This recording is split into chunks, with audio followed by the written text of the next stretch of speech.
What is going on, guys? My name is 4G here on this channel, Mr. Supply Drops. Today, I have quite an interesting video to talk about today. We got some news about the Microsoft buying Activision thing, and this is not something that I really know all that much about in terms of the actual specifics, but what I do know is that it looks to be that the FTC's whole denial of this whole deal or whatever has been denied itself, and the deal has gone through in the United States. So Call of Duty is now going to be owned by Microsoft, and that is mind-blowing to think about because we've gone from Microsoft back in the day not owning Call of Duty, but they had their own deals with them and everything like that. First on Xbox Live, all that stuff back in the day. I hated that because I had a PS3 for a while until the MW3 days. Then I got a 360, and it was absolutely fantastic being able to have all the maps first or whatever, which is kind of funny because is it really first or is it when it should have released? PlayStation is just getting it late at that point. Anyways, and then they switched over to PlayStation with Black Ops 3 and all the way up until now, basically. With Modern Warfare 2019, they stopped doing the whole we're going to release updates and DLC first on PlayStation, and we're just going to have them release all at the same time. That was not some great consumer move from Activision. It looks like it on the surface, but in reality, that was just so that they can have their new engagement-based matchmaking work, because it won't work without crossplay, and you can't have timed DLC with engagement-based matchmaking. It's the same reason why we have free DLC. It works better with streamlining the whole crossplay, engagement-based matchmaking, all that stuff. But either way, what could this change with Call of Duty now that they've purchased it, and now that it's finally set in stone, basically? Well, a whole bunch of things could change, but will they change? Who knows? Right now, all we do know is that with COD 2023, aka Modern Warfare 3 2023, this is still owned by PlayStation. There's still a deal with them until next year, I believe, so there won't be any changes this year, but maybe with Treyarch's next Call of Duty game, we could possibly see Xbox Game Pass have Call of Duty. That would be absolutely mind-blowing if that's the case, because Game Pass already is such a huge value. Now, sure, it's not on PlayStation, but I mean, I'm pretty sure Xbox tried to get it on PlayStation and they denied it, so blame Sony for that. But either way, this is huge because imagine instead of having to shell out $70 every single year to try the new Call of Duty game, you only have Game Pass. You get day one, $15 a month. Sure, it's more expensive in the long run, so I'm sure a lot of people will still just buy the game for 70 bucks. I know I probably would if it's a good Call of Duty game like a Treyarch game or something, but at the same time, if you can get Game Pass for $15 a month because you're already paying for Xbox Gold and then you upgrade it to Game Pass, it's not that much more expensive.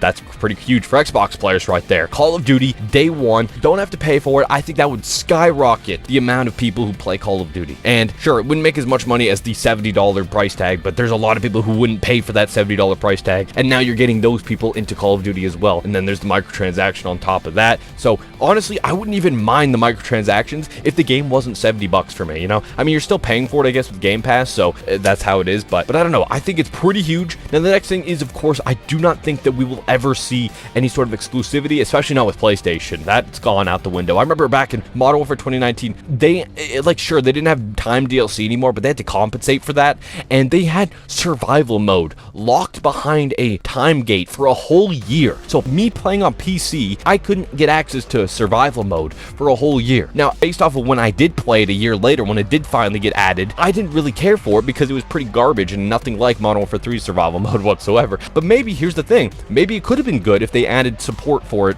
throughout the year and it wasn't just time gated to one specific platform, but it didn't get any support because it's like, why waste our time working on this mode for one platform, instead of for all three of the platforms that the game is on. It just cut down the potential that mode could have had by having it a timed exclusive. It's just stupid. And then the next year with Black Ops Cold War, there was a zombies game mode, Onslaught, I think it was. I don't even know what that was exactly because I think I played it once because, again, they release it a whole year later, and that's by the time I'm bored of the game already, don't care about it as much anymore, already played through it, did all the stuff that I had to do, got the mastery camo. I'm done with the game by then. I don't want to play it anymore. I'll go back eventually, but for a while I don't care, and that's the same thing. It got no maps based. I think it did get a couple maps actually for Onslaught, but it wasn't even that good of a mode. So it's like, why lock it behind it? It's just, either way, it's just locking content like that is stupid, and I don't think we'll see that anymore with this type of deal. Now, maybe they do that the opposite. They give PC and Xbox some exclusive and PlayStation doesn't. I don't think so, though. I just can't see how that would make sense, especially with Microsoft. The reason a lot of people are hyped about this is because they've been a lot more consumer-friendly the last few years when it comes to all this stuff and their gaming platforms and all that stuff. Like, just Game Pass itself is incredibly consumer-friendly. Sure, it's a $15 subscription, but you get a lot of value out of that if you play those games. There's a lot lot of games on there, and there's not like just random trash games. Like there's big games that are really good on that platform, and you can it's so good and accessible. And PC has it as well. Otherwise, I wouldn't really care about Game Pass, to be fair, if PC didn't have it, because I don't play on Xbox. I play on PC. But still, there's some huge things that could happen with this. Also, if you look at the monetization of Call of Duty right now, this could improve. Now, will it improve in the short term? No, probably not. It's probably going to be the exact same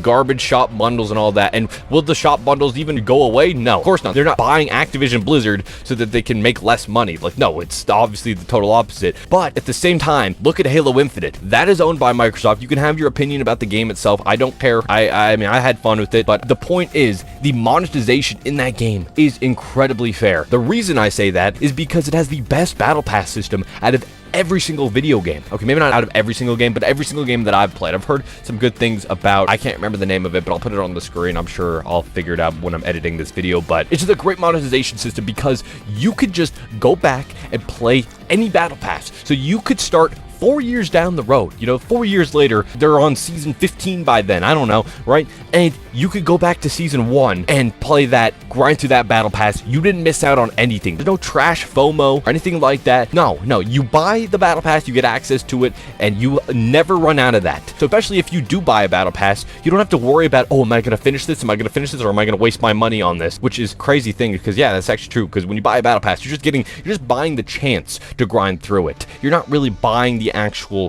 content with a guarantee that you're going to get all of this stuff. So that's how they get you with that. But I just do not like that, and I want to be able to play other games. So if Call of Duty had this, that's just one more game that has this system.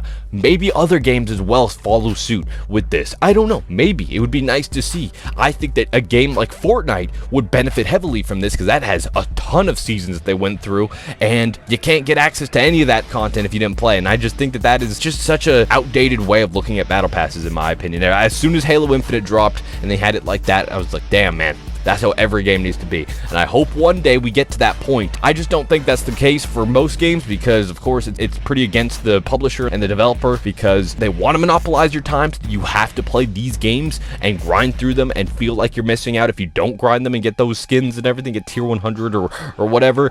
But it'd be super nice. It'd be super cool, all right, to see Call of Duty have this. Because there's a ton of content that they've had. Like imagine during the Warzone time. Let's say it was the Vanguard time in Warzone. You can go back all the way to Modern Warfare 2019. That's 3 years worth of content that people missed out on. Instead of throwing it in the shop like they did for $20 a piece, just allow us to play through those battle passes again. Allow us to buy them and go through them. Like that's another thing. All this does too when you don't have this system is you get these people who are all pissy about timed exclusive battle pass items and stuff. It's like, who cares, bro? It's a video game. It's not like CSGO where you can sell the skins either. Like, who cares if someone else has a battle pass skin? It's just so dumb.